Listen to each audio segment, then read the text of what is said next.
Salve Maria, todos os nossos amigos, leitores e aqueles que acompanham as nossas videoaulas através aqui do site Monfort. Hoje nós vamos dar prosseguimento a mais uma aula do assunto, tendo como base o documento que foi publicado pelo Sínodo da Família. Essa é a terceira aula que nós damos a respeito disso, né? Os nossos comentários a respeito desse tema. E é importante que a gente possa comentar muito esse assunto, porque vocês sabem, em outubro agora haverá uma nova reunião dos bispos, né, o novo sínodo, para definir, para tratar dos temas que já foram comentados no sínodo anterior e que produziram um documento que está sendo discutido pelos as várias conferências episcopais, pelos bispos. Tem dado muita confusão até na imprensa. Na última aula nós comentamos as absurdas declarações do cardeal Marx de Viena, que declarou que de Munique, isso, que declarou que a Conferência Episcopal da Alemanha não era uma filial de Roma, ou seja, era uma igreja independente, segundo ele, evidentemente, uma igreja cismática, né? Ela não era filial, não estava unido a Roma. Ele não quis usar a expressão, mas a realidade é essa. Mas tem surgido muita polêmica a respeito disso. Nós tivemos até a notícia de que a CNBB está fazendo consultas ao clero, aos seminários, a respeito do sínodo. Então, dentro daquilo que nós podemos fazer, né, nós temos comentado um pouco a respeito desse tema. E hoje nós vamos prosseguir, como eu já disse, comentando terminando os comentários a respeito do documento do sínodo. E para isso vai estar a Lúcia aqui, né, que sempre está conosco, sempre está comigo, né, comentando esses temas. Mas antes de começar, vamos rezar aqui duas Ave Marias para que Nossa Senhora nos proteja e para que nós consigamos transmitir coisas boas e verdades, né, da doutrina católica nessa aula. Ave Maria, cheia de graça, o Senhor é convosco. Bendita sois vós entre as mulheres, e bendito é o fruto do vosso ventre, Jesus. Santa Maria, Mãe de Deus, rogai por nós, pecadores, agora e na hora de nossa morte. Amém. Ave Maria, cheia de graça, o Senhor é convosco. Bendita sois vós entre as mulheres, e bendito é o fruto do vosso ventre, Jesus. Santa Maria, Mãe de Deus, rogai por nós, pecadores, agora e na hora de nossa morte. Amém. Doce coração de Maria, sede nossa salvação. Em nome do Pai, do Filho e do Espírito Santo. Bem, na última aula que nós tivemos, na nossa última videoaula, nós comentamos as duas primeiras partes do documento do sínodo. Uma primeira parte é uma parte introdutória que dizia quais eram os motivos pelos quais esse documento tinha sido publicado, por que o sínodo tinha se reunido, falava dos problemas da família no mundo. E uma segunda parte, que era uma parte mais doutrinária e que tratava, então, tinha como título o olhar sobre Cristo, o Evangelho da Família. Então procurava essa segunda parte trazer alguns princípios a respeito que deviam reger a ação dos padres, dos bispos, a ação, enfim, daquilo que se costuma chamar de pastoral. Nós vimos que, na realidade, o texto tem um grande equívoco. Ele que procura dizer que o importante é se examinar a realidade para se poder agir. A realidade que ele supõe que aconteça não é a realidade do mundo católico, não é o que se vê por aí. Mas não vou repetir toda a aula novamente, né? Ela está no site, aqueles que quiserem e puderem podem consultá-la. Mas nós vamos então agora para a terceira parte, que começa com o título Confronto, as perspectivas pastorais, ou Confronto, perspectivas pastorais. Já é um título interessante, né? Porque confronto, né? Quer dizer, então tem duas posições aqui que são antagônicas nas perspectivas pastorais. Aliás, nós também comentamos isso na outra aula, o teor do discurso de encerramento do Papa no Sínodo, onde ele diz que há duas correntes. Ele dá 5 defeitos que poderiam ocorrer em relação aos ensinamentos sobre a família, mas que na realidade nós podemos reduzir a 2 posições básicas. A primeira que seria dar um enfoque demais na pastoral e esquecer da parte doutrinária, né? Então querer de qualquer maneira resolver a situação daqueles que se encontram numa posição errada ou num estado de pecado, esquecendo a doutrina. Então o Papa diz, isso daqui seria um erro. Mas também teria um outro erro, aqueles que só se apegam à doutrina e esquecem a realidade da pastoral. E na última aula nós procuramos demonstrar como a grande falha que está no Sínodo, a tentação em que o Sínodo caiu, foi essa primeira, de não examinar adequadamente a realidade e por isso querer abandonar a doutrina. Continuando nessa linha, agora nós vamos analisar as perspectivas pastorais, né? Na outra aula, nós quando dizíamos da realidade, nós trazíamos sempre, aqui com a Lúcia, trazia sempre notícias que mostravam, fatos concretos que mostravam como a posição aqui adotada pelos bispos nos sínodos não correspondia à realidade. Dou só um exemplo, só para recordar. Se dizia que os casamentos não ocorrem porque as pessoas não têm dinheiro para casar. Então mostramos que isso é um absurdo. Por quê? Porque o maior número de divórcios não está nos países pobres. O maior número de pessoas que não se casam e vivem amasiadas não está nos países pobres, estão nos países ricos. Então dizer que a questão econômica é uma questão fundamental para ocorrer o amaziamento é simplesmente um absurdo. Então nós sempre procuramos comparar com os fatos concretos. Agora nessa terceira parte, como é uma questão de pastoral, não há muito que se falar de casos concretos, apresentar documentos da imprensa para mostrar como o que está sendo dito não corresponde à realidade. Então, para mostrar o lado pastoral como deve ser, nós vamos procurar aqui nos principais pontos, fazer uma comparação com a encíclica de Pio XI, que é a Casta Connubii. Essa é uma encíclica que trata do casamento. Eu acho que foi a última encíclica, né, Lúcia, antes propriamente do Concílio Vaticano II, né? A Pio XII tem alguma coisa, né? Pio XII tem algumas coisas, tem vários discursos e mensagens, mas ele não tem uma encíclica sobre o casamento. A grande encíclica com a doutrina clássica da Igreja sobre o casamento é a Casta Connubii. A Casta Connubii não é muito conhecida, né? Na realidade, ela foi esquecida no Vaticano II, né? Houve todo um capítulo sobre família na Gaudium et Spes e, de fato, o ausente foram as citações da Casta Connubii. Normalmente, os documentos pontifícios sempre citam os documentos importantes a respeito do mesmo tema. E exatamente se deixou de lado a citação da Casta Connubii e existem documentos que mostram que isso foi proposital, porque a doutrina expressa na Casta Connubii parecia formar um magistério infalível, mas estava em desacordo, vamos dizer assim, com a realidade, etc., que, enfim...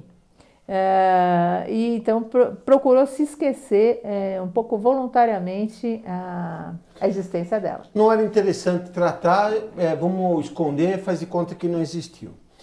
A Casta Connubii é de 1930, quer dizer, não é uma encíclica de um papa da Idade Média, né? Pode parecer, Pio XI, deve ser uma coisa muito antiga. Não é 1930. Quer dizer, nós estamos falando aí de uma encíclica de 80 anos. A geração anterior à nossa, meus avós, estavam vivos, o meu pai já estava vivo quando essa encíclica foi publicada. Quer dizer, uma coisa dirigida muito para as pessoas do nosso tempo. Tá? Então não vai dizer, não, a realidade era muito outra, etc. É uma encíclica do Entre Guerras, de 1930. Né? Então vamos, na medida que a gente for tratando do tema, nós vamos ver o que Pio IX... Pio XI. Pio XI, Pio IX é mais antigo, né?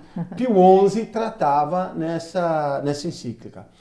Como a Lúcia disse, o Vaticano II não tratou da Casta Connubii, esqueceu. Ele não citou. E aqui, infelizmente, também no sínodo, eles dizem que a Igreja Católica sempre tratou desse assunto, e é verdade, e começam com documentos do Vaticano II até nossos dias, como se o ensinamento a respeito do matrimônio tivesse começado com o Vaticano II, o que evidentemente não corresponde à verdade, né?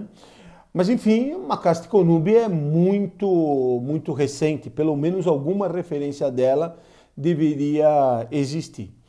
E nós vamos tentando aqui então fazer uma comparação. Bom, então a terceira parte começa com o 40 aqui do sínodo, né? E ele diz: é necessário encorajar os esposos a uma atitude fundamental de acolhimento do grande dom dos filhos. Então precisa encorajar os esposos a receberem bem os filhos, né? É preciso salientar também a importância da espiritualidade familiar, da oração, da participação na Eucaristia Dominical, animando os casais a reunir-se regularmente para promover o crescimento da vida espiritual e a solidariedade nas exigências concretas da vida litúrgica. Bom, primeira vez no documento que se fala da importância da oração, é o número 40. Já estamos lá para mais da metade, mas enfim, já é alguma coisa. Então, liturgias, práticas devocionais e eucaristias celebradas para as famílias, principalmente no aniversário do matrimônio, foram mencionadas como vitais para favorecer a evangelização através da família. Então, veja só, a afirmação aqui é boa, né? É importante rezar, etc. Mas eles nem colocam como uma afirmação do sínodo. Eles dizem que foi mencionadas. E qual é o enfoque, então, aqui da perspectiva pastoral? Olha, para favorecer a família, qual que é a solução neste momento de crise, de dificuldade? É a gente rezar, sem dúvida que é um bom caminho. Mas vamos ver o que Pio XI, qual é o enfoque que Pio XI dava na Casta Connubii a respeito, qual é a essência, o que deveria ser tratado? Muito bem. Que diz Pio XI, então, na número 2 da Casta Connubii. Olha que interessante. Ele está falando da renovação do matrimônio, etc. e tal. Para que essa renovação, então, produza os desejados frutos, é preciso, primeiro, que as inteligências humanas se esclareçam acerca da verdadeira doutrina de Cristo a respeito do matrimônio. E convém ainda que eles se fortifiquem pela graça interior de Deus, etc., para que, enfim, para que se tenham força, etc., que devem rezar, evidentemente. Só que não se pode esquecer que o que move as pessoas na vida de todo dia é a inteligência, são as convicções. E se as pessoas não conhecem a doutrina, elas não têm o que seguir. Então, é fundamental ensinar a verdadeira doutrina. Esse é o verdadeiro papel da igreja. Aliás, é muito interessante nesse aspecto a questão da Casta Connubii, porque ela é uma encíclica que foi feita, é uma encíclica extremamente militante. Ela foi levantada contra o nazismo, tá? Segundo consta, né, segundo diz a história, o principal objetivo dela, na ocasião em que ela foi feita, era o combate à eugenia.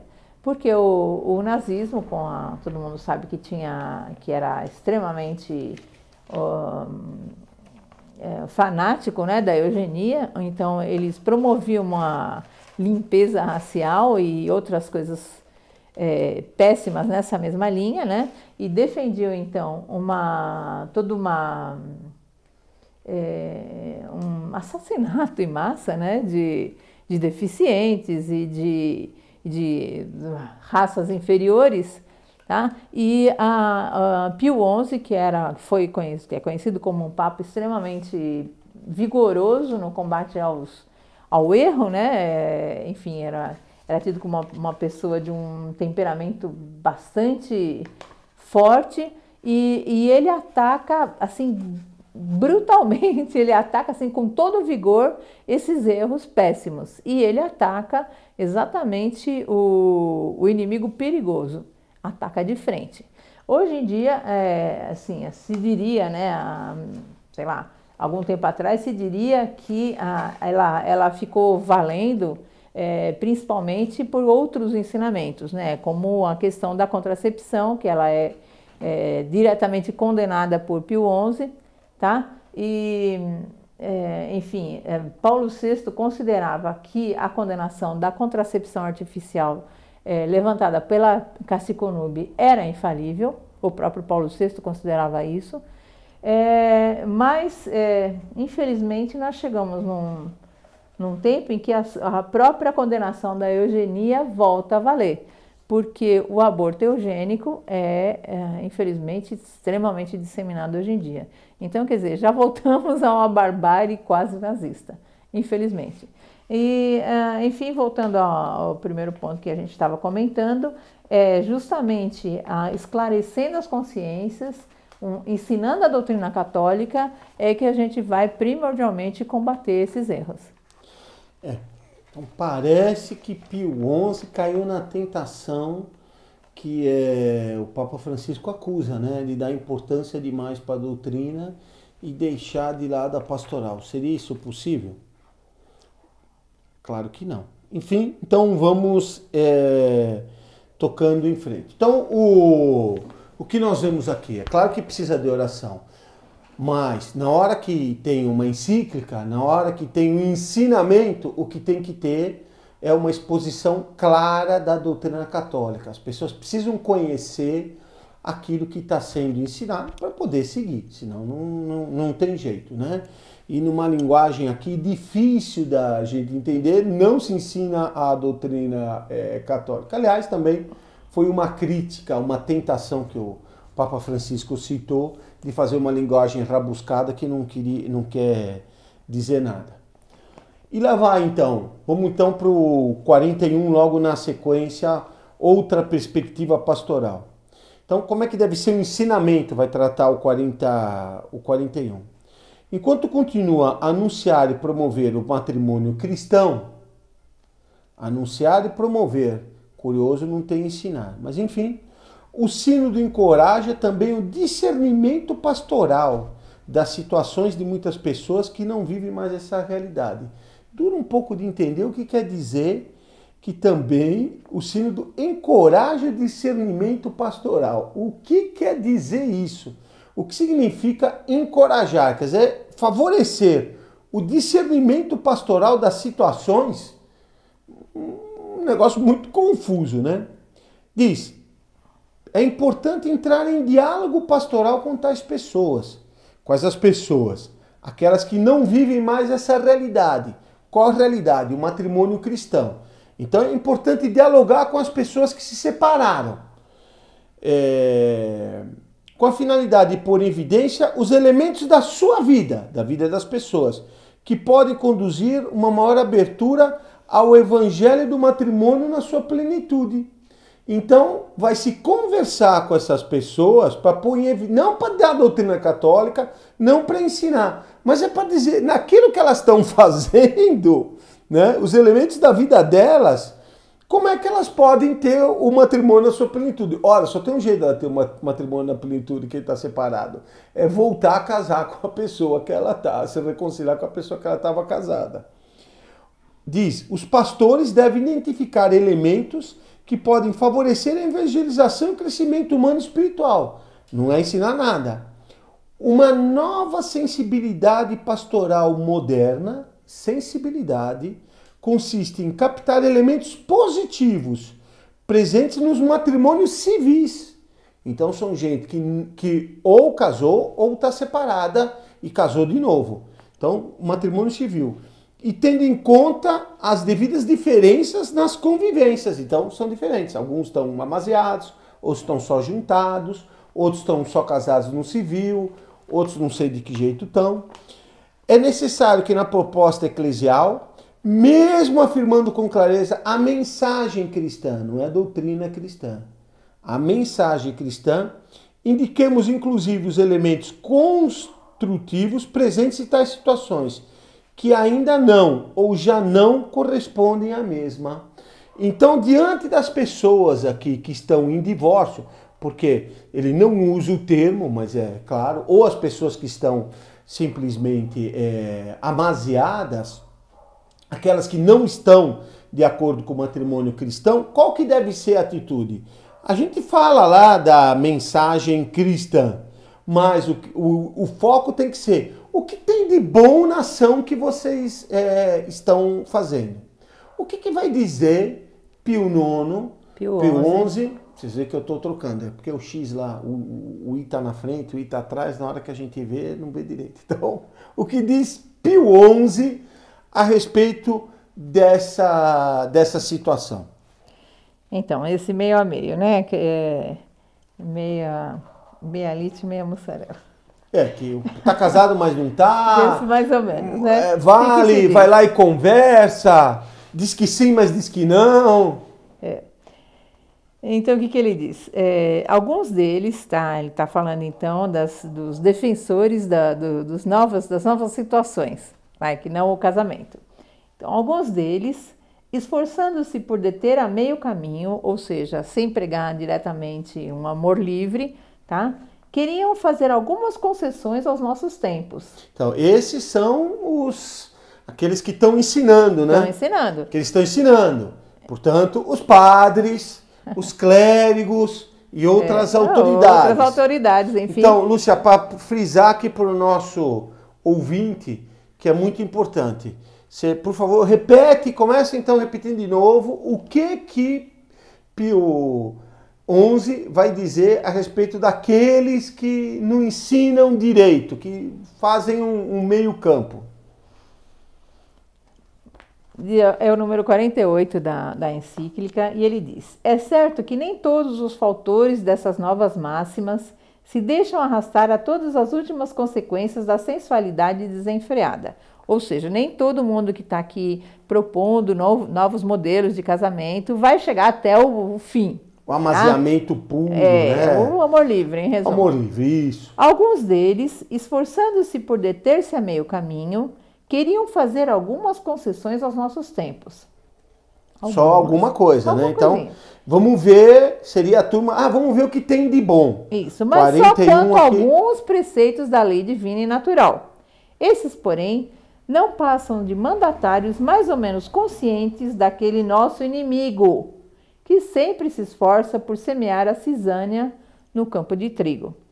É por isso que nós, o Papa, a quem o pai de família colocou como guarda de seu campo e que temos o sacrossanto dever de vigiar que a boa semente não seja sufocada pelas ervas, mas julgamos que nos são dirigidas aquelas gravíssimas palavras com que o apóstolo Paulo exortava seu querido Timóteo.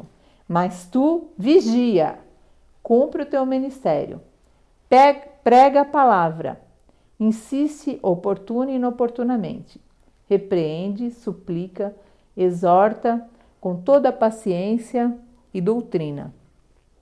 Mas que São Paulo fora de moda, né? E que Pio XI fora de moda, repreende, imagina só. Repreende, né? Suplica, exorta com paciência. Mas tem que repreender. E doutrina. Com paciência e doutrina. Tem que repreender. Repreender está longe daqui, né? Não dá para fazer, não faça descontos. Não faça um pacote mais barato. Tudo com paciência, mas tem que propor tudo. Mas, e no começo ele diz que quem faz esse papel de querer fazer essa meia aceitação, então ficar olhando, tentando captar os elementos positivos, tentando ver os pontos que favorecem a evangelização e o crescimento humano e espiritual nesses erros, faz o papel daquele que lança a cisânia. Ora, aquele que lança a cisânia é o demônio. Portanto, é inevitável, segundo Pio XI, que aqueles que forem agir dessa maneira aqui vão estar fazendo o papel daquele que lança a cisânia, ou seja, o demônio. É duro de dizer, mas ou se aceita o que está sendo dito em Pio XI, ou se aceita o que está sendo dito aqui. Não dá para dizer, eu sigo a doutrina de Pio XI e sigo a doutrina que está aqui no sínodo. Pio XI está dizendo, quem age dessa forma, age como se fosse o demônio. Não estamos aqui julgando as intenções das pessoas, estamos fazendo uma análise extremamente objetiva e direta de um ensinamento que tem numa encíclica muito conhecida a respeito do casamento e nas propostas, né? O sínodo, na realidade, são propostas que vão ser discutidas. Não há uma definição. E, se Deus quiser, vão ser rejeitadas vigorosamente no próximo sínodo. Esse é nosso desejo, é para isso que nós estamos trabalhando. E depois vem o 42, você vê que aqui eu estou lendo praticamente tudo, porque... né? Então diz, observou-se também que em muitos países o número crescente de casais que convivem a experimento, sem matrimônio, nem cânone, nem civil. Então, o anterior era gente que vivia junto num casamento assim, que não é matrimônio católico, mas tem alguma coisa. Mas também tem mais, gente que só vive a experimento. Então, nem podia se dizer que é um casamento, né? O fulano, ainda no casamento civil, ele está dizendo, não, vou viver junto e não tem intenção de me separar. Até aqui que o cartório não separe. Não, quer dizer... Aqui há de experimento. Em determinados países, isso se verifica-se especialmente no matrimônio tradicional arranjado entre as famílias. Não sei onde tem isso, né?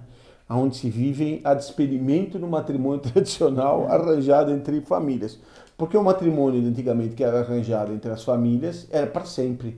Não tinha divórcio, não tinha separação, não tinha nada. Mas enfim, não sei exatamente o que ele quer dizer aqui. Quais são os casos que ele está se referindo. E muitas vezes celebrado em diversas etapas.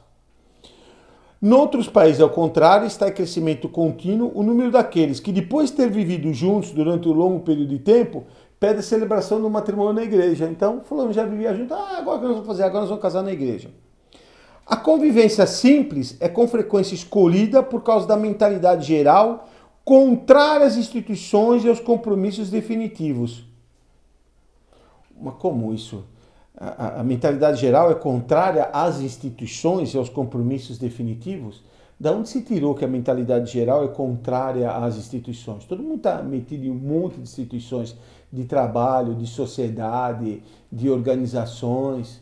As pessoas de onde vêm que são contrárias às instituições e a compromissos definitivos? O fulano compra e vende casa, é um compromisso definitivo. O fulano tem um empréstimo, ele tem um compromisso definitivo. Não pode dizer, chegar para o banco e falar, mudei de ideia, não pago mais.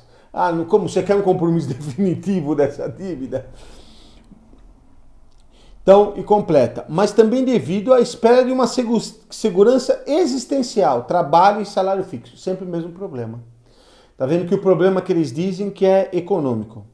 Finalmente, em outros países, as uniões de fato são deveras numerosos.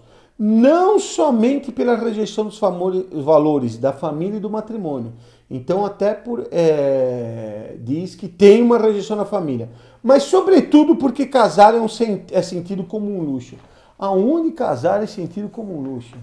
Eu queria que dissesse os países, as estatísticas, aonde casar é sentido como um luxo. Pelas condições sociais, de tal modo que a miséria material impele a viver as uniões de fato. Então, qual é o grande problema? Resumindo todo esse charabiá que está aqui. Constata-se que as pessoas não casam. E não casam por quê? Porque a miséria é a miséria material que impele a viver as uniões de fato. Então, por que as pessoas... embaixo da ponte. Isso, por que as pessoas não praticam a virtude? Não é porque elas sejam ruins, não é porque elas sejam contra as instituições. Que elas não conhecem. No fundo é porque elas não têm dinheiro.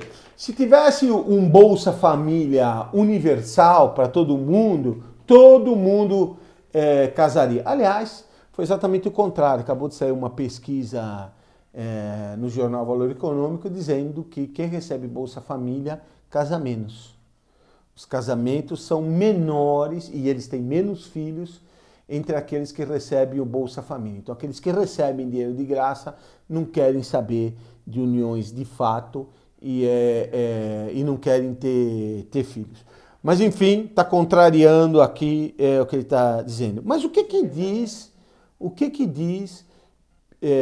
Pio IX sobre aqueles... Oh, meu Deus do céu. Nós não vamos regravar tudo por causa desses meus erros, não. Já aparece aí debaixo depois. Hoje em dia quem está atrás da câmera não é o Ângelo, é o Leandro. Tá? O Leandro aqui está nos ajudando. Como esse ano nós estamos fazendo mais gravações, o Ângelo, ele cedeu um pouco do trabalho dele. Você vê que generoso o Ângelo?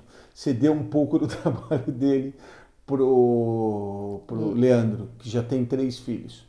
Então, depois o Leandro vai pôr aí embaixo. Onde se ouviu Pio IX, ouça-se Pio XI. Mas então, o que pensa Pio XI a respeito dessa questão de se afirmar que não é possível cumprir a lei de Deus por causa de questões materiais? Na verdade, ele aqui tem um capítulo, um item bem interessante aqui que a gente vale a pena ver sobre essas novidades, né? Sobre que opinião se deve ter sobre essas variedades, enfim, esse cardápio aí de opções matrimoniais. Então, ele diz: apoiados nesses princípios, chegam alguns a inventar formas de união adaptadas, segundo creem, às atuais condições dos homens e dos tempos, e que apresentam como novas formas de matrimônio. Casamento temporário, casamento de experiência e casamento amigável, que reclamam para si a plena liberdade e todos os direitos do matrimônio. Quer dizer, a gente inventa a vontade, mas a gente quer os direitos, com exceção do vínculo indissolúvel e com exclusão da prole. A não ser no caso em que as partes venham depois a transformar essa comunidade em intimidade de vida em matrimônio de pleno direito.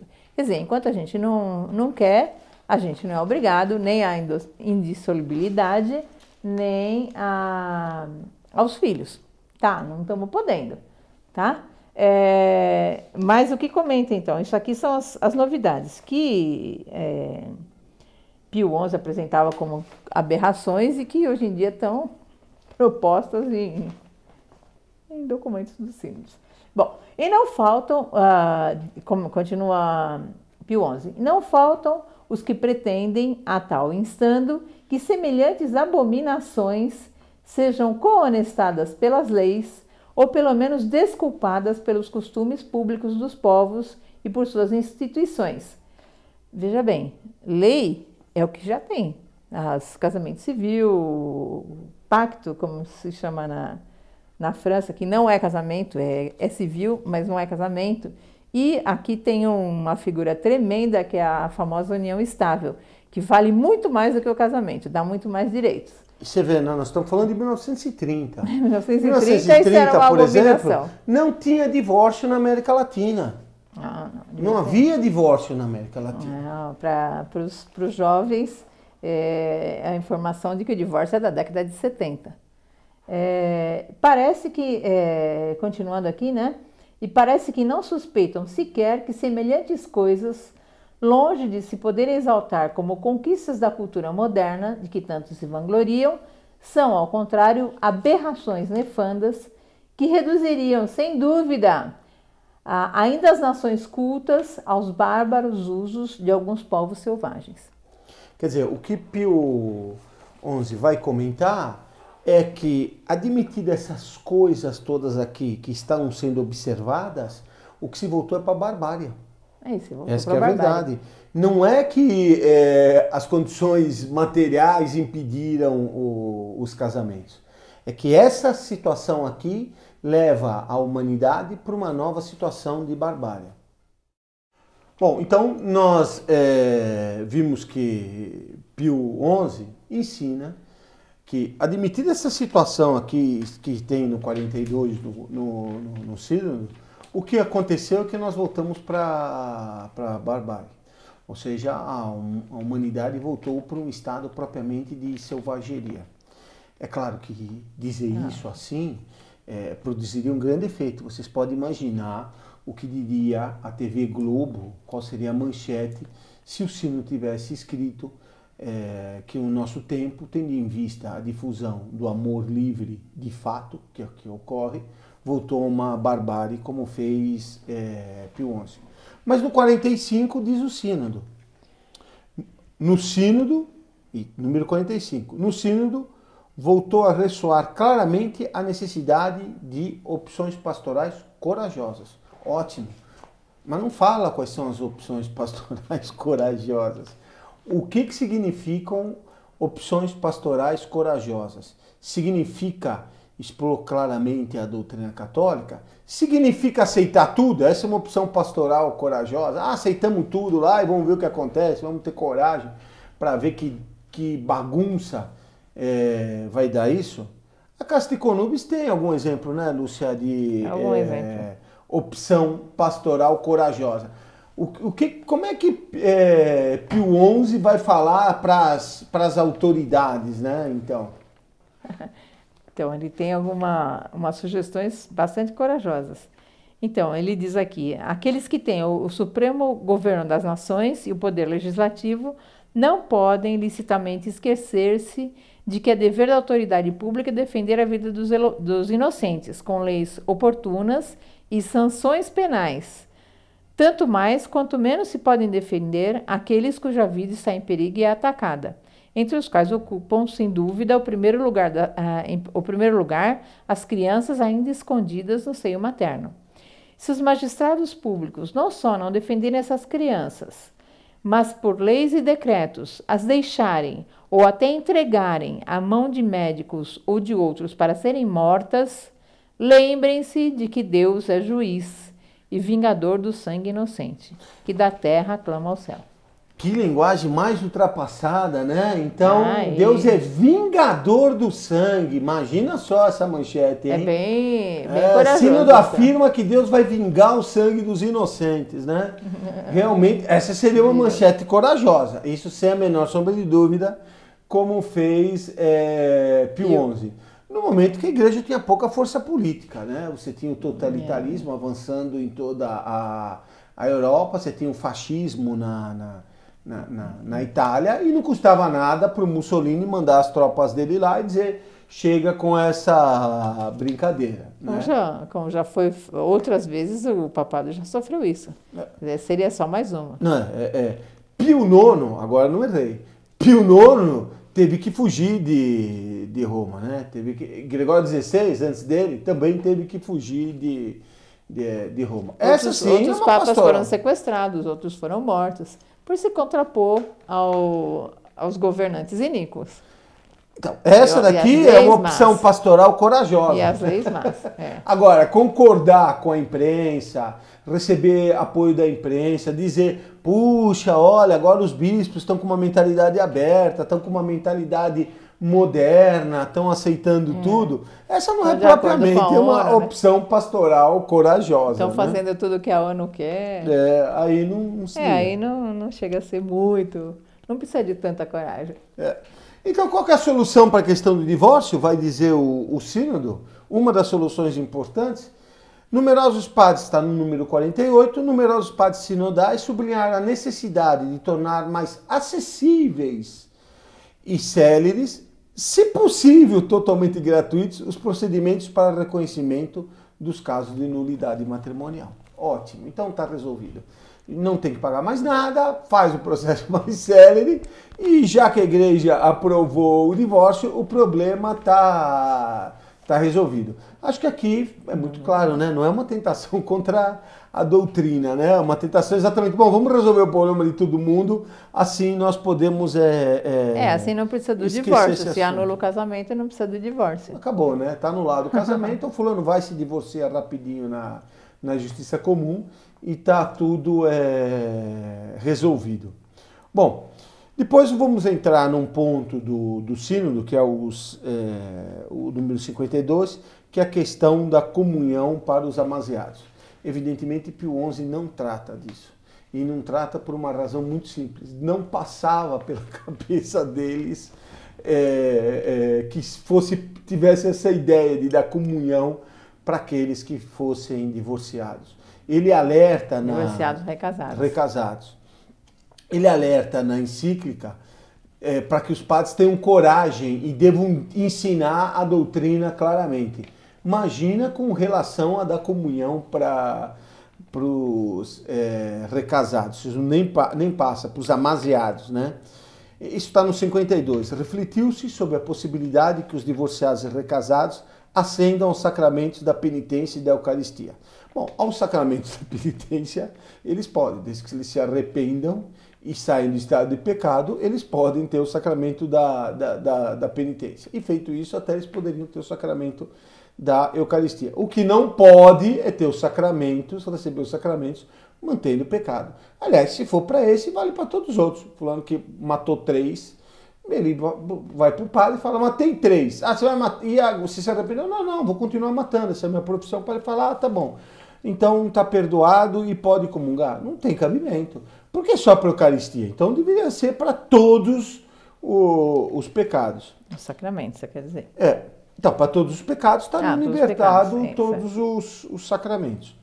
Então diz, diversos padres insistiram a favor da disciplina atualmente em vigor, em virtude da relação constitutiva entre a participação na Eucaristia e a comunhão com a Igreja, e seu ensinamento sobre o matrimônio indissolúvel. Então, alguns bispos insistiram que não podia mexer nisso. Outros manifestaram-se a favor de um acolhimento não generalizado na mesa da Eucaristia. Não é para receber todo mundo, vamos com calma, não é uma anistia ampla, geral e irrestrita. Não é isso, né? É só algumas situações particulares e em condições muito específicas. Não falaram quais são as situações particulares, nem as condições muito específicas. Com o risco de vir a causar mais injustiças, né? Porque se são em condições particulares e muito específicas, e quem é que diz? Hoje em dia se conhece a lei, você sabe qual é, todo mundo sabe qual é a lei. Tá recasado, não pode comungar.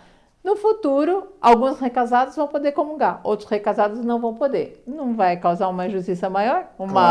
Uma discriminação, supostamente? Porque ele pode ou não, né? Então... Ou seja, vai valer para todo mundo. Claro. Que nem a comunhão na mão, né?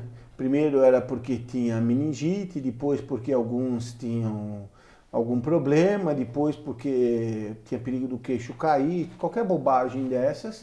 E aí depois acaba se impondo. Não, tem que ser a comunhão na mão. Então, as situações muito específicas. Continuamos aqui no 52. Quais são essas situações muito específicas? É sobretudo quando se trata de casos irreversíveis. Quais seriam os casos irreversíveis? E ligados a obrigações morais em relação aos filhos, que viriam a padecer sofrimentos injustos. Então, os filhos estariam padecendo sofrimento injusto. Os filhos do primeiro casamento que estão sofrendo sofrimento injusto, isso não tem problema. Esquece, põe eles de lado, joga no lixo e vamos ver agora. Como tem filho agora, tem que permitir a comunhão. E aí diz, o eventual acesso aos sacramentos deveria ser precedido por um caminho penitencial sob a responsabilidade do bispo diocesano. Aqui é o cúmulo da contradição. Se o fulano fez alguma coisa errada e precisa se arrepender, então que volte atrás. Se ele não fez, e é uma situação para a qual ele não tem culpa, qual é a ideia? Por que tem que ter um caminho penitencial? Por que ele tem que fazer penitência por uma coisa que ele não tem culpa? Ou ele tem culpa, então ele não pode comungar, ou se ele pode comungar, não pode ter caminho penitencial. Tenha santa paciência. Isso daqui é de um cinismo inacreditável.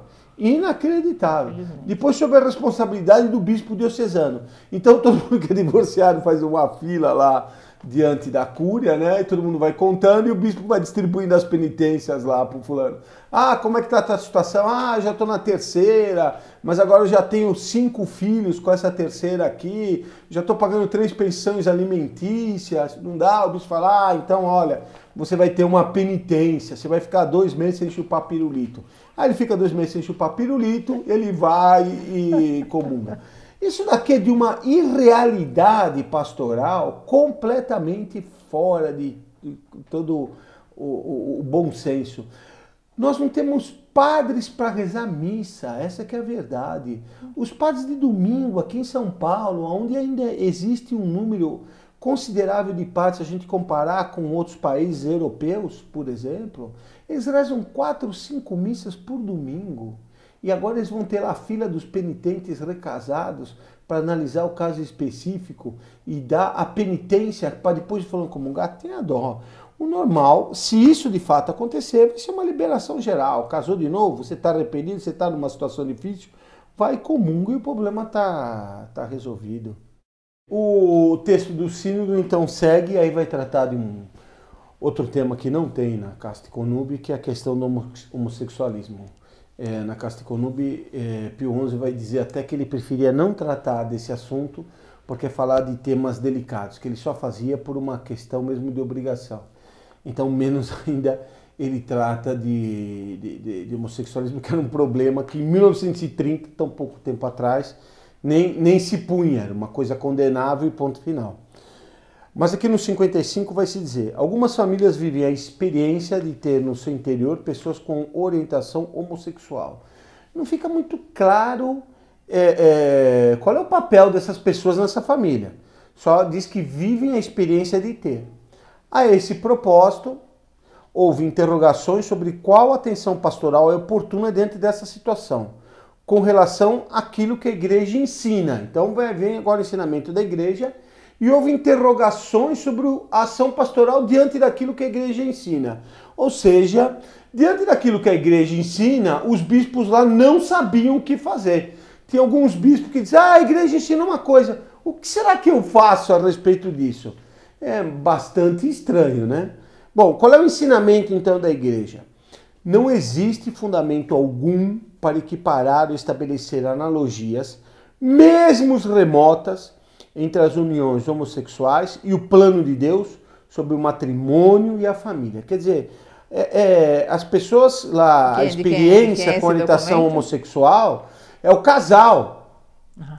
É o casal que ele colocou aqui. Não é uma pessoa lá, um filho que teve um problema, né? Alguém que teve uma fraqueza.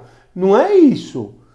Porque a orientação que está sendo dada aqui, que eles estão se perguntando como agir pastoralmente, é as uniões homossexuais e o casamento. Então a pergunta que não se teve coragem, né, apesar de dizer das opções pastorais corajosas, que não se teve coragem de pôr é o seguinte: qual é a orientação pastoral que deve se dar no caso de casamentos homossexuais, apesar da igreja ter dito que não são casamentos? Então, essa orientação foi dada pela Congregação da Doutrina da Fé. Então, agora, comentário do sínodo. Não obstante, homens e mulheres com tendências homossexuais devem ser acolhidos com respeito e delicadeza. O que quer dizer isso? Respeito e delicadeza.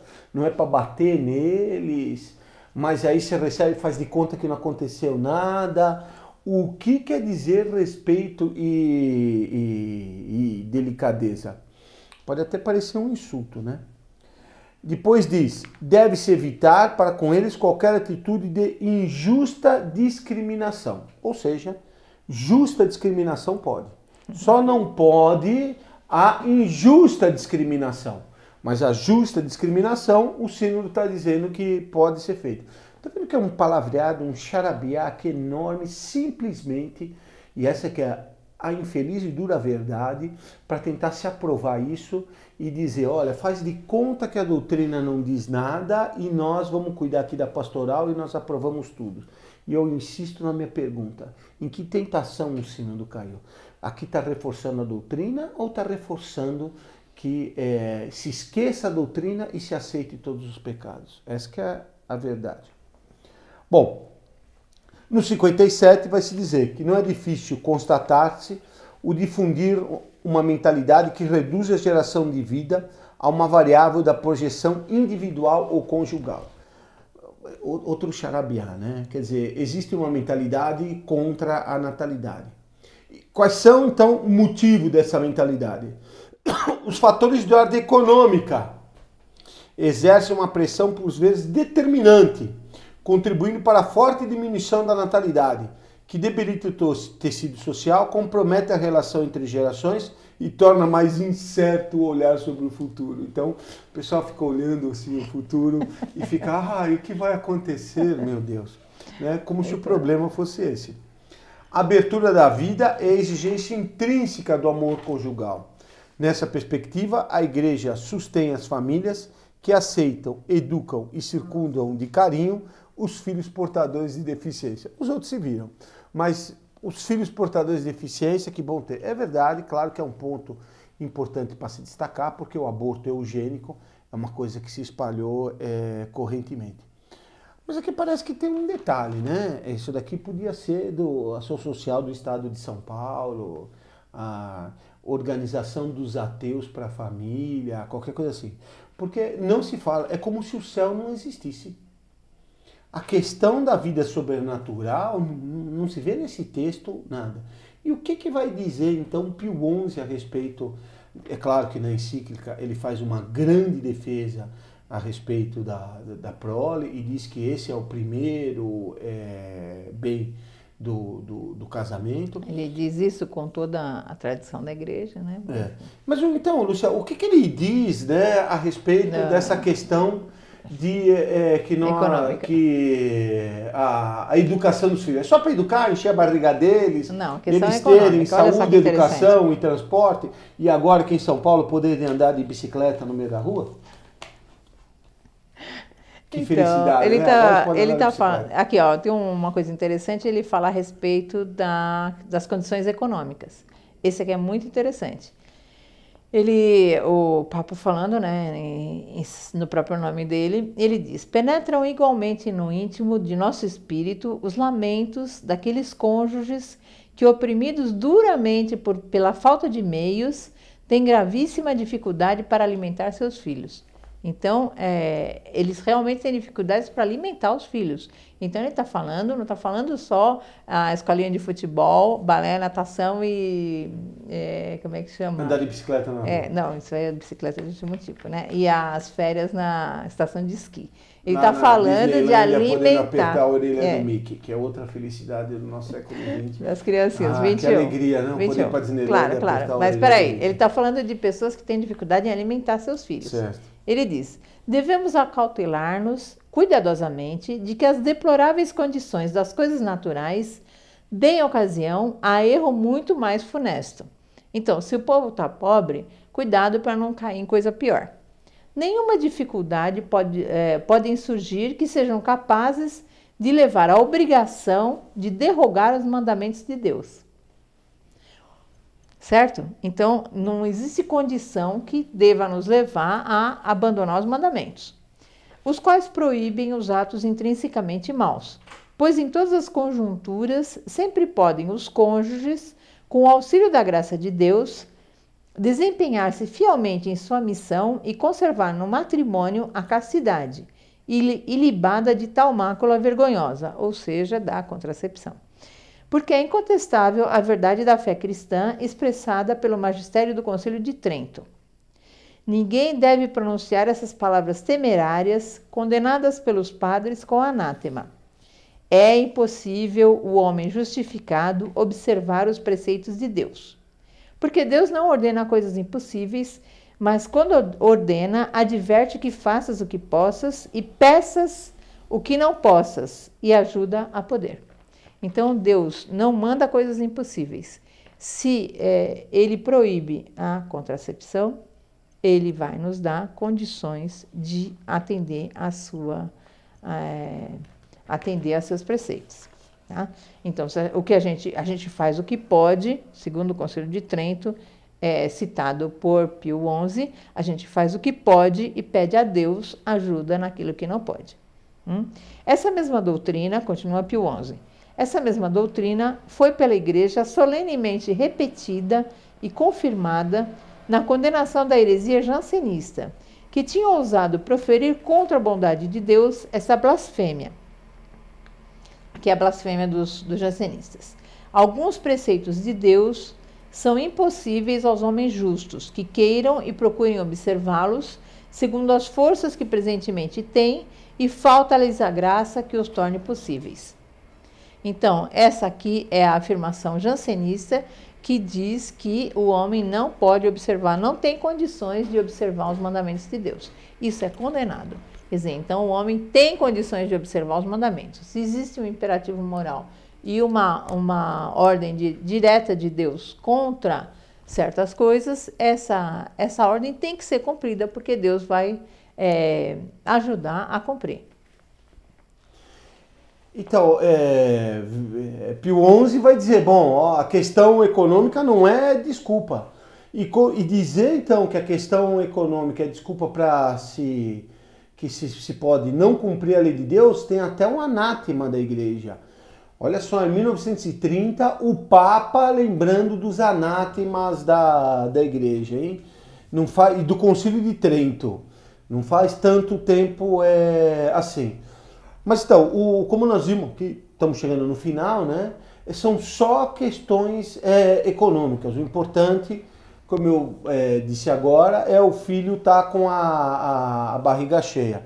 Mas parece que Pio IX não dá esse foco, né? Pio XI. Pio IX também não dava. Mas Pio XI não dá esse foco, né, Luciana? Não. Olha só que interessante. Ele está falando dos filhos, né? Claro. Então, naquele tempo, os bens do matrimônio, o primeiro deles era a prole, né? Desde Santo Agostinho era, mas enfim. Então, olha lá, ele diz, entre os benefícios do matrimônio, ocupa, portanto, em primeiro lugar, a prole. Em verdade, o próprio Criador do gênero humano, o qual, em sua bondade, quis servir-se do ministério dos homens para a propagação da vida, nos deu esse ensino, quando no paraíso terrestre, instituindo o matrimônio, disse aos nossos primeiros pais, e neles a todos os futuros esposos, crescei e multiplicai-vos, enchei a terra. Então, essa mesma verdade, Santo Agostinho deduz das palavras de São Paulo a Timóteo. Que a procriação dos filhos seja a razão do matrimônio, o apóstolo testemunha nesses termos. Eu quero que as jovens se casem. Mas como se lhes dissesse, mas por quê? Logo acrescenta, para procriarem filhos, para serem mães de família. Bom, aí... Então, o enfoque do primeiro bem do casamento são os filhos. Os filhos não são uma coisa assim, devem ser aceitos. Não, paciência, né? Vai ter lá os filhos, é mais ou menos como você tem uma BMW, paciência, precisa pôr gasolina. Não, os filhos são o bem do casamento. Então, ele está falando sobre, depois ele fala sobre a beleza, né? Como a família, a mulher vai olhar com grande alegria, com grande reconhecimento os filhos, e ele vai terminar dizendo, olha que bonito. Ambos os cônjuges olharão para esses filhos, recebidos das mãos de Deus, com alvoroço e reconhecimento. Filhos muitos, tá? Como a um talento que lhes foi confiado por Deus, não já para o empregar somente no seu próprio interesse, tá? Então, o filho que me interessa, o filho que eu quis, ou no da pátria terrestre, mas para lhe restituir depois com o seu fruto no dia do juízo final. Então, o filho a gente recebe em vistas do juízo final, ou seja, para que ele vá para o céu. E como um talento, não foi escondido, mas ele tem que ser salvo. Bom, estamos chegando no final, como eu já disse, né? O 58 vai ser o último ponto que nós vamos comentar aqui. Então diz, também neste âmbito, qual é o âmbito? O âmbito do controle da natalidade aqui, de tratar as crianças bem, né? Também neste âmbito é preciso começar a partir da escuta das pessoas. Então a primeira coisa que tem que fazer é você chamar as pessoas e ficar escutando as pessoas. Então você pergunta para elas respondem, fica lá uma fofoquinha e vai. E aí, explicar a beleza e a verdade de uma abertura incondicional à vida. Abertura, insisto aqui, incondicional. Incondicional quer dizer abertura sem condições. Não deve haver condições para abertura à vida. Então, explicar a beleza e a verdade de uma abertura incondicional à vida. Como aquilo de que o amor tem necessidade para ser vivido em plenitude. Então, a abertura incondicional à vida é aquilo que o amor tem necessidade para ser vivido em plenitude. Precisava explicar porque está bastante confuso. Mas, enfim, não vai se dizer que o amor viver em plenitude não é uma coisa boa. Então, tem que ter o amor incondicional à vida. É sobre essa base que pode se apoiar um ensinamento adequado a respeito dos métodos naturais para a procriação responsável. Ora, você acabou de dizer, são 2 linhas acima, da abertura incondicional à vida, diz que a abertura incondicional à vida é a base para que não se tenha uma abertura incondicional à vida. Se coloque certas condições através da utilização dos meios naturais de procriação. Parece brincadeira. De procriação não, de limitação da procriação, né? Para limitação. Claro. A procriação responsável, quer dizer, tem uma procriação irresponsável, né? Mas é uma contradição em 2 frases. Como é que pode ter uma abertura incondicional à vida como base para ensinamento a respeito dos métodos naturais para a procriação responsável? Aliás, aqui no documento, a única hora que se fala de ensinamento é isso, ensinar os métodos naturais. Não se fala de ensinar a doutrina católica, não se fala de ensinar o que os papas disseram, não se fala de ensinar sobre o que são os sacramentos, não se fala de ensinar nada. De ensinar? Os fins do matrimônio. Os fins do matrimônio, não se fala nada disso.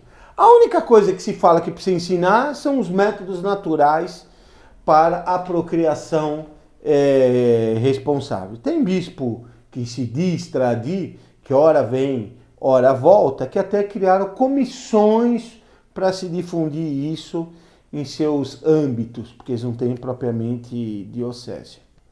Então vai dizer, ela ajuda a viver de maneira harmoniosa e consciente a comunhão entre os cônjuges. Ora, acabou de dizer que a abertura incondicional à vida é que dá a plenitude do amor. E agora diz que o método natural é que ajuda a viver consciente a comunhão entre os cônjuges. Mas então os cônjuges não têm plenamente o amor e estão vivendo bem em todas as suas dimensões, juntamente com a responsabilidade generativa. Responsabilidade generativa realmente não é daqui. Bom, enfim, toda essa contradição é muito diferente do texto claro, né?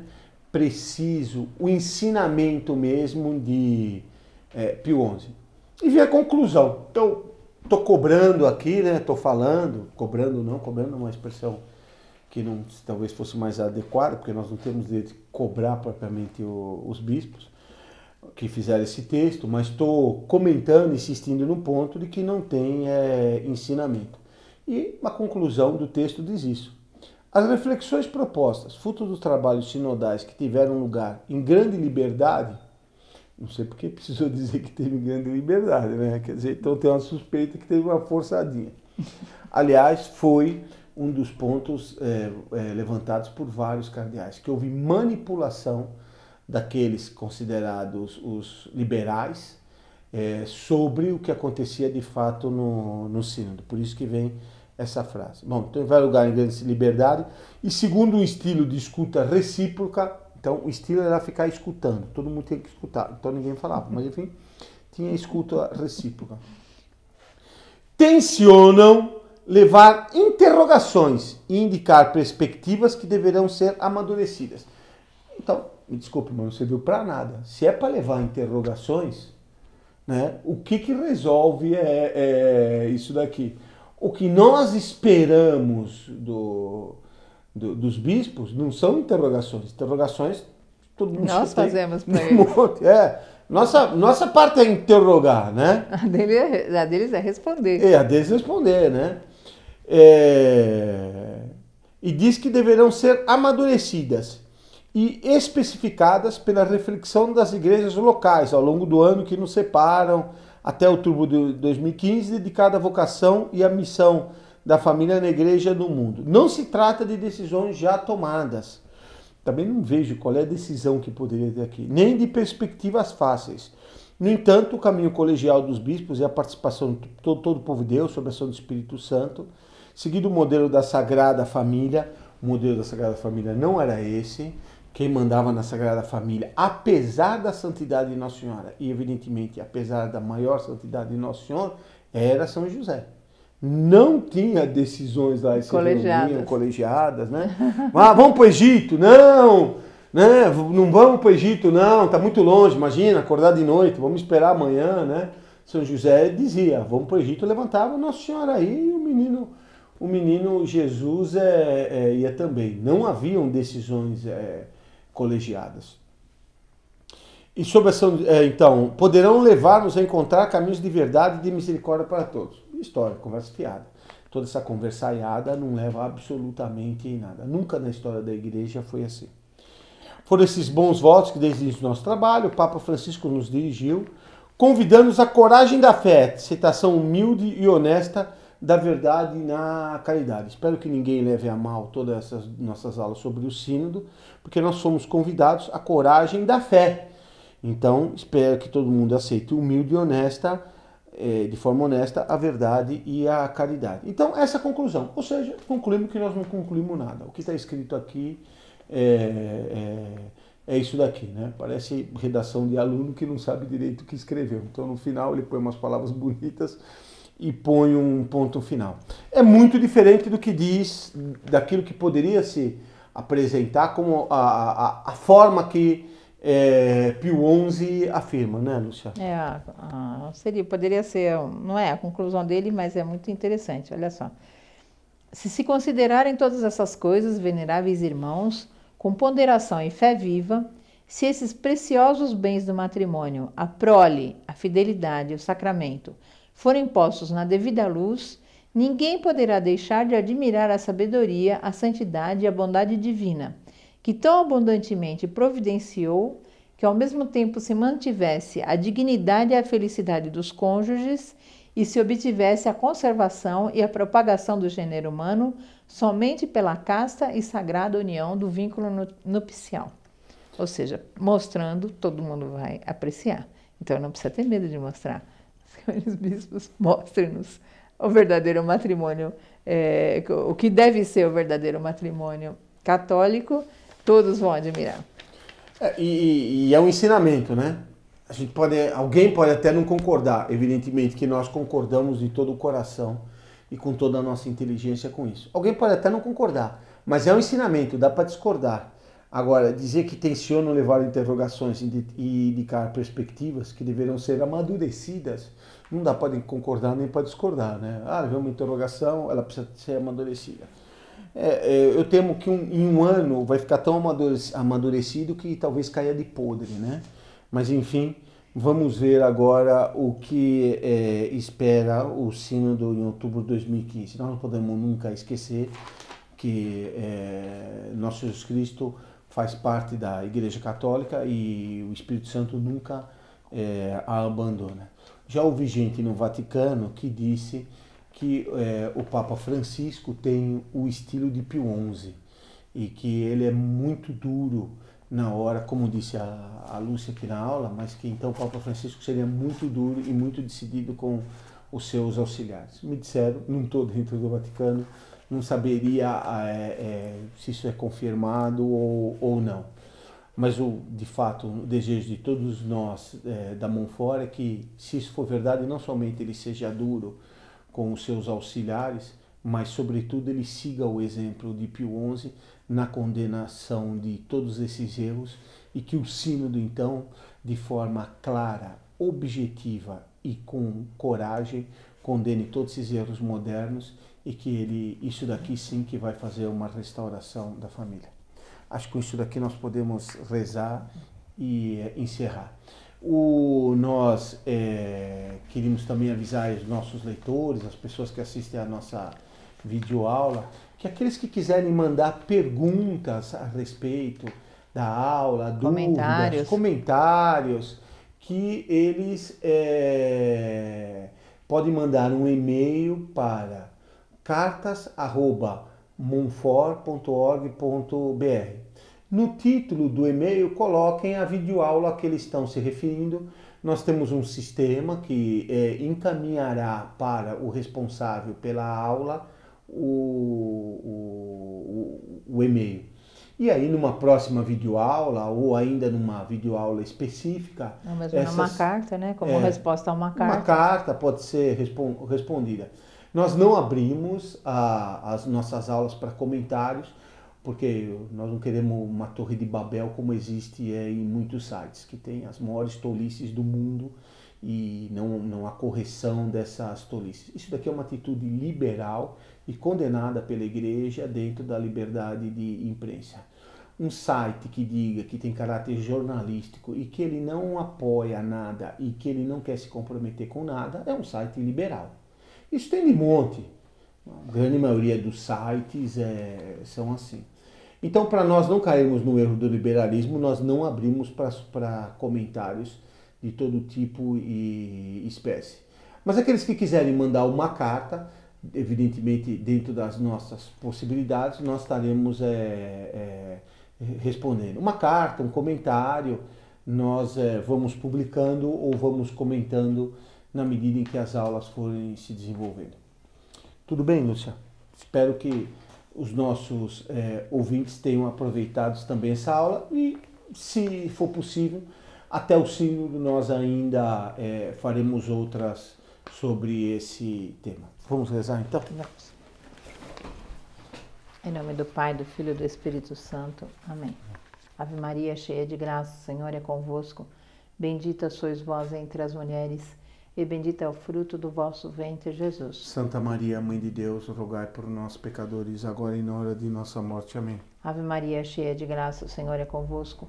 Bendita sois vós entre as mulheres, e bendito é o fruto do vosso ventre, Jesus. Santa Maria, Mãe de Deus, rogai por nós, pecadores, agora e na hora de nossa morte. Amém. Doce coração de Maria, sede nossa salvação. em nome do Pai, do Filho e do Espírito Santo. Amém.